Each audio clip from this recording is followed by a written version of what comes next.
Bon, alors en fait, moi, mon affaire avec Lanskoï, c'est une affaire presque personnelle.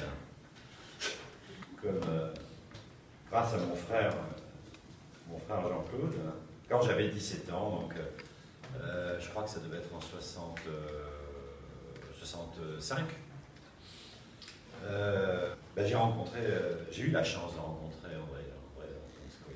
Et j'ai aussi eu la chance de rencontrer Katia, donc Catherine Zoutchenko, qui est ici présente. Je mentionnerai toujours, parce que pour moi c'est indissociable. Il y a donc une sorte de triptyque, Jean-Claude et Valentine, Katia et Lanskoï. Voilà. Or c'est pas l'or, il n'y a pas d'or, voilà.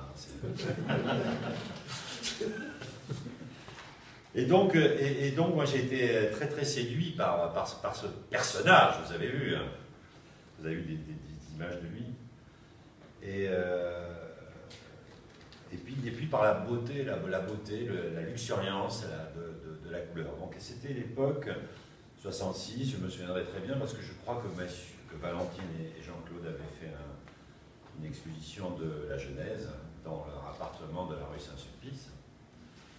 Et donc c'était voilà, donc peut-être que je vais faire un petit rappel, voilà.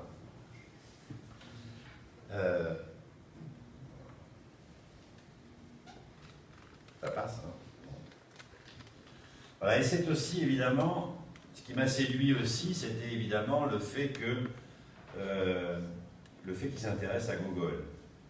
Et qu'il s'intéresse, et Jean-Claude l'a rappelé aussi, à quelqu'un que pour moi, qui avait 17 ans, était déjà très important, qui s'appelait Khliapnikov, excusez-moi de l'accent.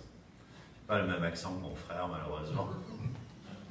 Vélimian Khliapnikov. Cet amour pour la langue, cet amour pour la langue russe, mais dans un état qui était déjà très avant-gardiste. Je crois que ça m'a séduit et je retrouvais ça quand j'avais 17 ans dans ces collages, hein, ces aquarelles, ces gouaches que j'avais la chance de voir vraiment. Bien sûr, je suis allé ensuite dans son atelier. Et c'était évidemment tout à fait autre chose. Mais enfin, je voulais dire que ça vient de là. Et au fond, c'est vrai que Lanskoï était un homme très sérieux. Vous avez vu que le fait que Nicolas de Staël l'appuie sur, enfin, le salue par, enfin, je veux dire, le touche d'une certaine manière, ça ne lui a pas du tout plu, même si après ça a disparu. Mais enfin bon, il y avait quand même il en imposait d'une certaine manière. Et ça, c'est quand même très important. Mais en même temps, il avait, et ça, c'est les paradoxes souvent des grands artistes, qui sont doubles. Et là, la duplique. Donc, il y avait cette rigueur qui lui venait peut-être de son aristocratie. Et puis, en même temps, il était d'une grande liberté, d'une grande générosité. Ça, on en a déjà parlé. Donc, ça créait une sorte de tension assez magnifique. Et il pouvait effectivement aimer des gens comme Gogol ou encore pire, Khliapnikov, quand même. Et ça reste toujours quelque chose d'inouï sur le plan de la littérature. Quelque chose qui est. Donc, ça, c'est un détail évidemment de son illustration. Je ne sais pas comment l'appeler parce que c'est bien au-delà de l'illustration, en tout cas de son commentaire pictural du journal d'un fou de Gogol. Voilà. Alors, je me suis amusé parce que la grande affaire de Lanskoï, c'était whisky ou vodka. Ça a été rappelé par beaucoup de gens. Cette sorte de choses. Et je crois que vraiment voilà, whisky ou vodka. Et donc moi je me suis dit, oui, whisky ou vodka, cette idée encore une fois, de duplicité, cette duplicité, ce rapport paradoxal et contradictoire, on le retrouve évidemment dans l'affaire Lanskoï, on pourrait l'appeler comme ça, abstraction, figuration, art savant ou art primitif. Et moi c'est ce qui me passionne au fond, et c'est là où je pense qu'il est extrêmement moderne. C'est que peut-être il ne répond pas à cette question, mais il pose la question. Mais justement, à la différence peut-être d'un Nicolas de Staël, qui lui souffrait de cette interrogation. Je pense que Lanskoi y est allé avec une sorte de grâce, il n'avait pas de problème avec ça. Et c'est peut-être ça qui les distingue. Il y en a un qui était très existentialiste, je dirais. Enfin, c'est Nicolas de Staël, évidemment, c'est une figure dramatique. Et la figure de Lanskoi n'est pas du tout de ce côté-là. Il a réglé cette question avec, avec beaucoup de grâce et de... Et ça, c'est peut-être une contribution assez forte à l'époque. Alors évidemment, moi j'adore évidemment cette affaire de peinture primitiviste, je ne sais pas comment l'appeler, tout ça. Éric de Chassey a eu raison de dire que les mots, là, il va falloir un peu les travailler. Ça ne va pas, quoi. Enfin, je veux dire, on est sur des vieux mots encore, des vieilles catégories, des vieilles immatriculations de l'histoire de l'art, peut-être que... Bon, enfin, on a l'habitude de dire que c'est primitif, ou primitiviste, ou etc. Voilà. Mais ce qui, moi, me passionne, c'est qu'effectivement, le début de Lanskoi, il est celui-là. Voilà. Donc, on a là... donc le banquet, c'est tout ça, c'est vers 1925, la caserne, le café. Et alors ça, voilà, j'ai adoré ce tableau, j'adore ce tableau de Wilhelm Hood, qui est très très important, c'est un grand collectionneur allemand.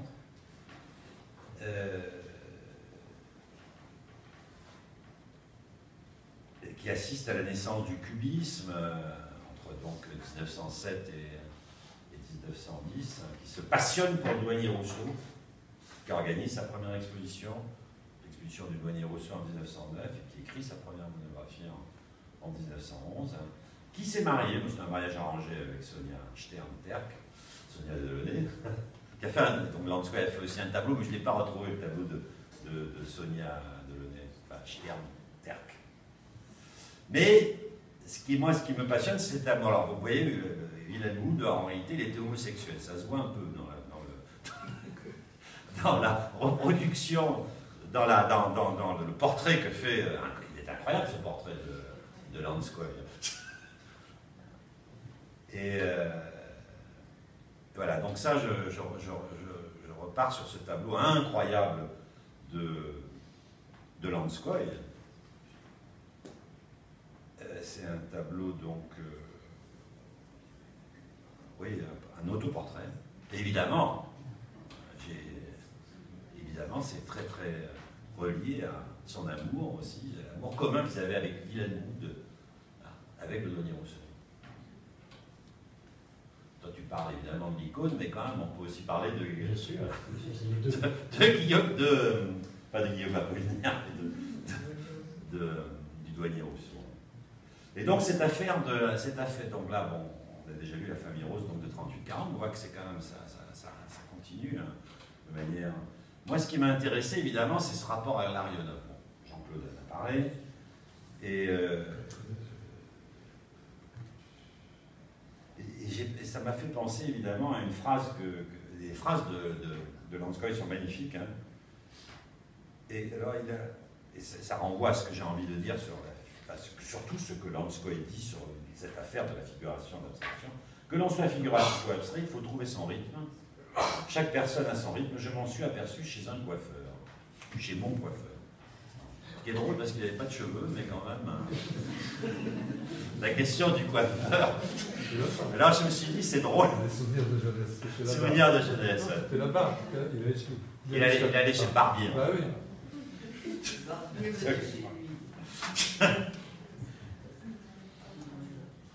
Et bon, là, évidemment, quand on voit qu'en 1908, ça c'est l'Albertina de Vienne, faisait ça, et puis 2 ans après, ou 2 ou 3 ans après, il faisait ça, quoi. Ça, c'est quand même un choc. Hein. 1911, hein, je crois, hein, c'est ça. Hein. C'est quand même un choc. Un choc assez. Je comprends qu'on. Enfin, Larionov, pour moi, c'est quelque chose. C'est très, très, très, très important. Bien sûr qu'Anne-Charot aussi. Donc, la question du primitivisme et de l'avant-garde, c'est une question qui est classique maintenant, enfin, ce qu'on appelle le primitivisme, donc. Hein. Et comment, effectivement, beaucoup d'artistes viennent, en fait, ont eu une approche primitive, je ne sais pas comment dire. C'est pour ça que c'est compliqué les mots. Hein. Quand on parle d'art, c'est compliqué les mots, parce que tout de suite on... Enfin, en tout cas, il y a énormément d'artistes, je vous en montrerai quelques-uns, quelques autres, même beaucoup plus tardifs, qui ont eu ce même cheminement. Et moi, c'est quelque chose qui me passionne, et je trouve qu'il y a vraiment il y a vraiment quelque chose à faire.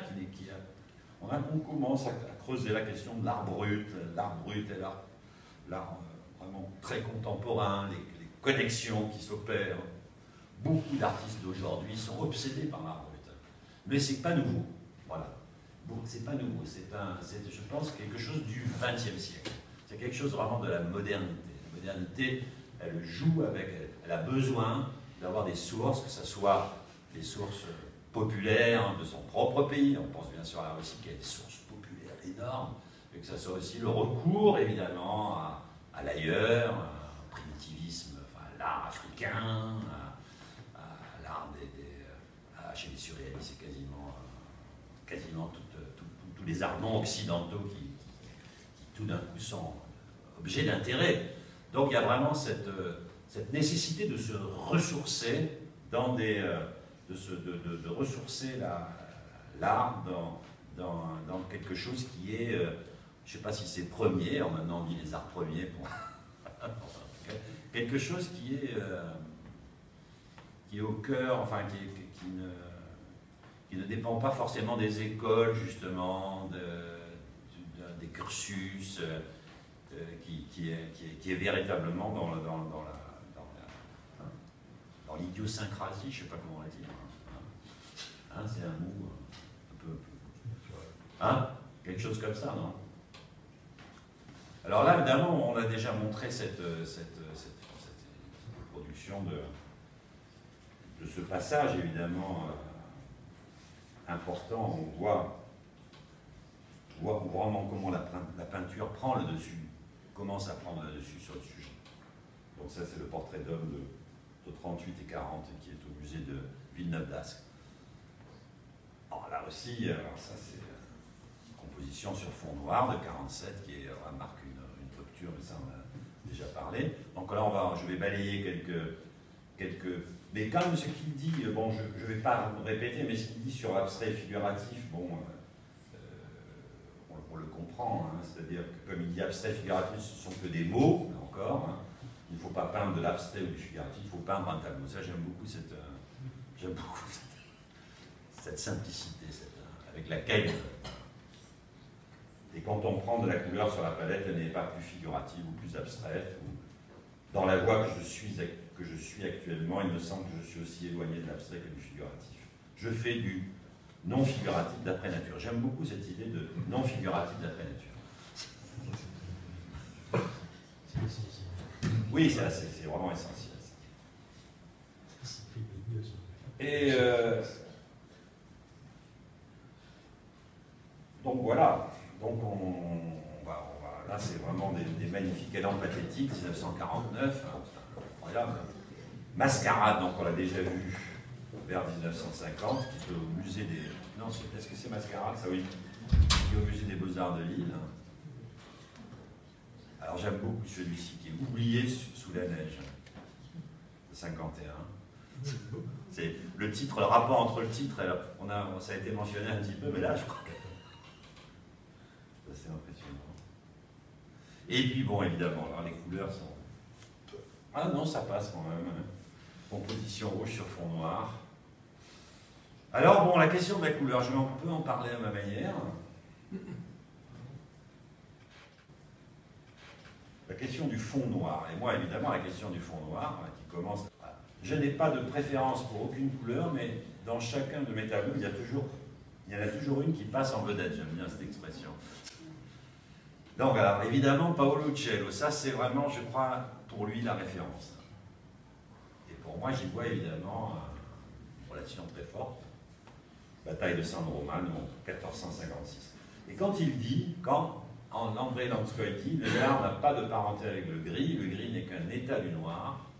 Le noir a plus de parenté avec n'importe quelle couleur intense qu'avec le gris, malgré que le gris provienne d'un mélange du noir avec une autre couleur. Donc faire du noir une couleur, ça c'est quelque chose dont on voit, bon, là aussi, partage ça avec Kandinsky, qui a quelques chefs-d'œuvre comme ça sur fond noir, mais je pense que la contribution de Lanskoi à la peinture sur fond noir, je ne sais pas comment l'appeler, est assez extraordinaire. C'est vrai que les couleurs chantent sur le noir.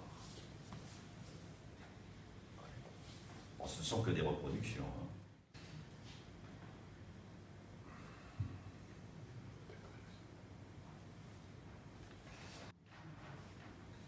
La bataille de San Romano, donc de Uccello. La bataille, justement, la question de la bataille, la question de la lutte. Voilà un mot, voilà quelque chose que j'ai un peu vu dans les lignes, entre les lignes de son œuvre. Comment il considère la peinture comme un champ de bataille, précisément. Je crois qu'il n'a pas été peut-être assez mentionné souvent. Voilà, j'ai quelques phrases comme ça de Lanskoi qui vont dans ce sens-là. La main obéissante et laborieuse traversera le champ du papier, il tracera les premières conditions de la lutte. Une tâche posée sur une toile cherche à prendre forme et lutte avec les autres tâches posées sur la toile. L'aboutissement de cette lutte est la naissance du tableau. J'espère que mes couleurs provoqueront un incendie qui dépassera les exigences d'une allumette. Ça, c'est magnifique, ça. Dépassera les exigences d'une allumette.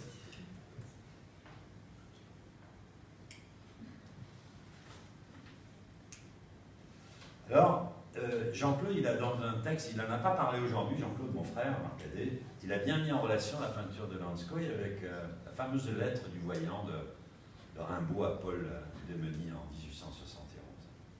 Donc, le poète est vraiment voleur de feu, il est chargé de l'humanité des animaux même, il devra faire sentir, palper, ses inventions.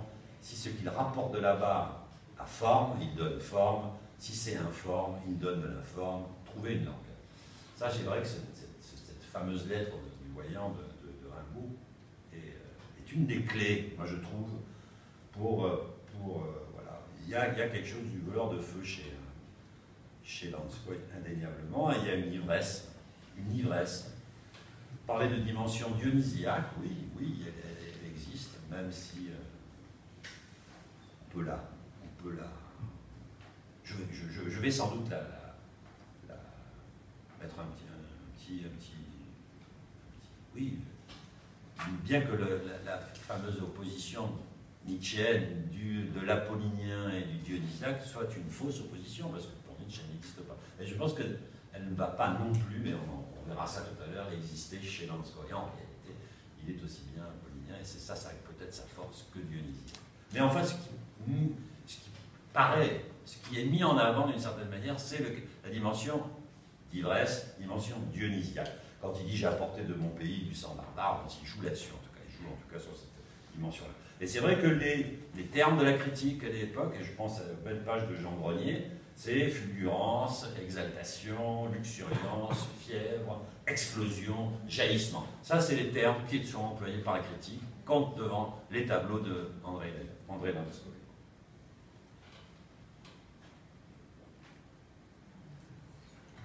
Alors moi j'aime beaucoup aussi les collages, ça m'a beaucoup marqué et je continue à trouver ça incroyablement génial. C'est des collages des années 50, 56. Je trouve que là, alors il faudrait avoir le temps de montrer, je ne pense pas qu'Aragon, qui a fait un très très beau texte sur les collages, parle de ceux de Lanskoi. Et donc du coup je crois que il y a tout un travail à faire sur la contribution de Lanskoi à l'histoire du collage. Et ça, je crois que ça n'a pas cette affaire. Là, on revient, et ça, alors voilà, ça, je trouve ça incroyable. C'est une gouache. Ouais. Et alors, ça, c'est le titre que je trouve fou. Je ne sais plus, ça s'appelle. C'est un titre incroyable, mais je l'ai même loupé. C'est Théologie et. Et urbanisme, j'adore ce titre. Là, je ne sais pas, mais c'est théologie et urbanisme. C'est pour ça que je l'ai lu, parce que le titre est fou. Le tableau est magnifique. Hein.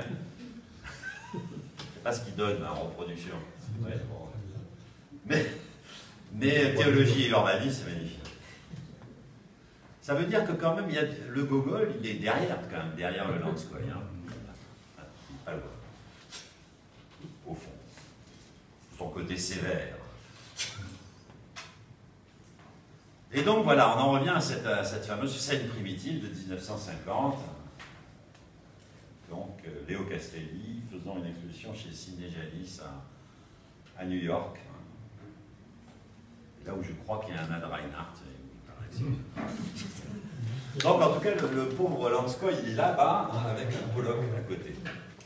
Quand je dis le pauvre, je pense que, effectivement, le noir et blanc, la perspective atmosphérique vous fait... ça se ressemble beaucoup. Hein.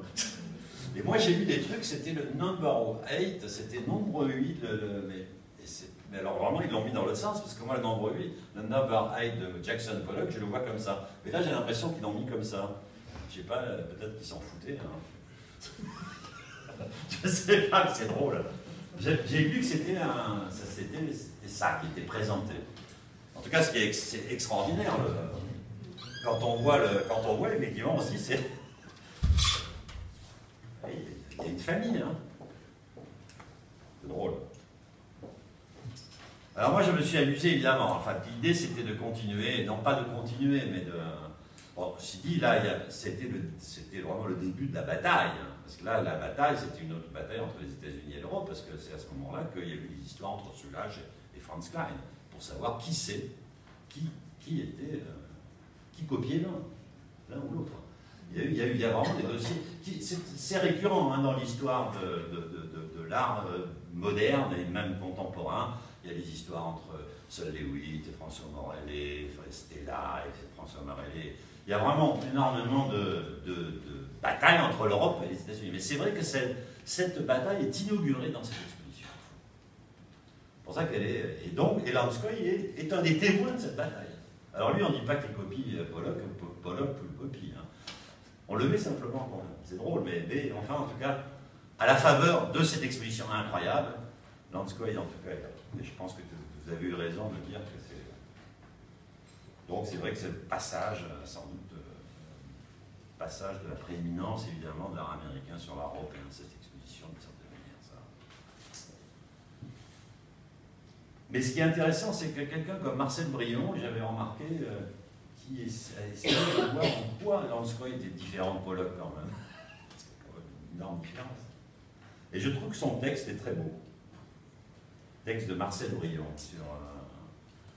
On retrouve cette vertu explosive chez Lanskoi, donc la même vertu explosive que dans l'expressionnisme abstrait américain, mais plus constructeur cependant, et c'est là, il y a l'aspect apollinien qui arrive, plus constructeur cependant et soucieux de subordonner la symphonie colorée à des soubassements rigoureusement structurés, dont l'œuvre achevée dissimule la netteté géométrique. Je pense que là, il a bien vu, Brion, toute l'affaire Lanskoi. On se tromperait si l'on voyait en Lanskoi un instinctif pur. Son instinct de la couleur n'est que le vêtement chatoyant d'une réflexion intellectuelle. Les deux inspirations s'associent en lui, celle qui procède du jaillissement émotif, qui ferait de lui un précurseur de l'art-action, et mieux encore un représentant de ce qu'Alfred Barr appelle l'expressionnisme abstrait. Lanskoi est un lyrique, un artiste qui aime la couleur pour elle-même, sensuellement, organiquement. Bon, ce texte est assez intéressant, même si, évidemment, il baptise la traction lyrique. Hein, quand il dit c'est un lyrique, bon, bien sûr. Mais il n'empêche que je trouve qu'il complexifie un peu ce qu'on a trop tendance à voir chez Lanskoi, quelqu'un qui est simplement un dionysiaque, et je crois qu'effectivement, il y a un soubassement, une forme, il y a une géométrie qui est derrière. C'est pour ça que tout ce que tu as fait, ce que vous avez fait très joli entre la tradition géométrique et la tradition, on pourrait dire, lyrique. Et ce qui est intéressant, c'est évidemment des artistes qui mettent un peu le désordre dans ces catégories. Et je veux dire, les artistes sont là pour mettre le désordre, d'une certaine manière. Voilà, pour mettre de l'ordre. Et donc, d'une certaine manière, je pense qu'il y a derrière ces fulgurances, derrière cette beauté, cette exubérance de la couleur, il y a de la forme, il y a de la structure, il y a de la pensée, il y a de la raison même. Il y a même de la raison. Donc, alors, je me suis amusé après. Alors là, maintenant, ça dégénère. Là, vraiment, ça va devenir dramatique. Je suis vraiment désolé. Donc, je me suis amusé de voir, évidemment, Jackson Pollock. Voilà, petit développement rapide de Pollock. Voilà. Et je me suis amusé justement à voir des choses chez d'autres artistes. Et donc ce rapport entre primitivisme et chez Bram van Velde, par exemple. Ça, c'est voilà, un tableau de 1923. Bram van Velde. Et après, en 1959, voilà. Donc, je me suis dit, c'est pas, il y a une communauté comme ça, il y a une communauté d'artistes. Et je me suis dit, ça, j'ai envie peut-être de vous dire comme ça. Et alors, il y en a un autre qui est encore plus fou. Ça, vous savez ce que c'est? Ça, c'est Simon Entaille. Ça, c'est Entaille, les baigneuses en 49.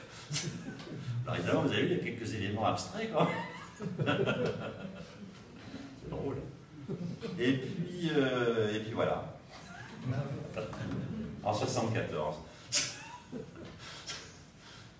Et là, oui, non, ce qui est drôle, parce qu'on connaissait les trucs, c'est un peu surréaliste, mais c'est quand même, on pourrait dire primitif. C'est ça il parle, encore un langage qui est quand même, je trouve ça très joli. Bon, vous allez me dire, il est hongrois, c'est un gars de l'Est, déjà, mais bon. Alors après, voilà, je me suis dit, peut-être qu'un quelqu'un qui serait un peu dans la lignée, ça serait quelqu'un comme Christian Bonnefoy. Je parle de quelqu'un d'aujourd'hui, voilà, Christian Bonnefoy. Bon, il aurait fallu que je trouve des meilleurs tableaux que ça pour montrer qu'il y avait un écho, comme une résonance de, voilà. Mais bon. Mais là, j'ai trouvé des trucs plus fous, peut-être. Hein. Des gens comme, ça c'est un Autrichien qui s'appelle Eimo Zobernik. Ça, c'est un tableau de 2014. On a l'impression que c'est fait dans les années 50. Hein. D'accord. C'est ça qui est drôle. Et là, évidemment, en 2014, il fait ça, et puis en 2015, il fait ça. Donc, vous voyez, ça maintenant, là, on pourrait dire, on est dans le postmodernisme, c'est-à-dire que tout va dans n'importe quel sens. Et c'est vrai que c'est drôle. C'est vrai que c'est drôle de voir que peut-être cette idée, cette idée de sens. Bon, on sait que, d'ailleurs, il y a des textes de Landskoy qui dit qu'il y a... Enfin, je ne sais pas s'il le dit quasiment. Il dit que l'histoire... Enfin, il n'y a pas de sens dans il n'y a pas de sens de l'histoire. Au fond, c'est... Il n'y a pas de progrès, voilà. C'est ce qu'il dit. Hein. Ça, c'est typiquement un artiste. Souvent, les artistes, ils répètent cette chose-là. On ne les écoute pas quand il n'y a pas de progrès. Ouais. Mais là, ce qui est drôle, évidemment, c'est que la situation, voilà, quelqu'un comme Eimo Zobernik, qui est un Autrichien, qui a, je sais pas, il a 60 ans maintenant. Et voilà, il fait un alternance et sans problème des choses. Et un autre qui est un Américain qui est incroyable, moi je trouve, c'est Larry Poons. Alors il fait ça en 59, par exemple, en 63, puis en 97, voilà ce qu'il fait, en 2007 et en 2017. Le chemin inverse. Voilà. Le retour. Voilà, c'est ça qui est... Voilà, donc c'était ça un peu que je voulais vous sensibiliser à cette idée qu'il n'y a pas de progrès et que Landskoy, il est peut-être formidablement bien situé dans cette, à sa manière, avec son langage à lui, mais dans une affaire qui est bien au-delà d'un problème formel ou voilà, ça c'est... Il fallait terminer sur lui.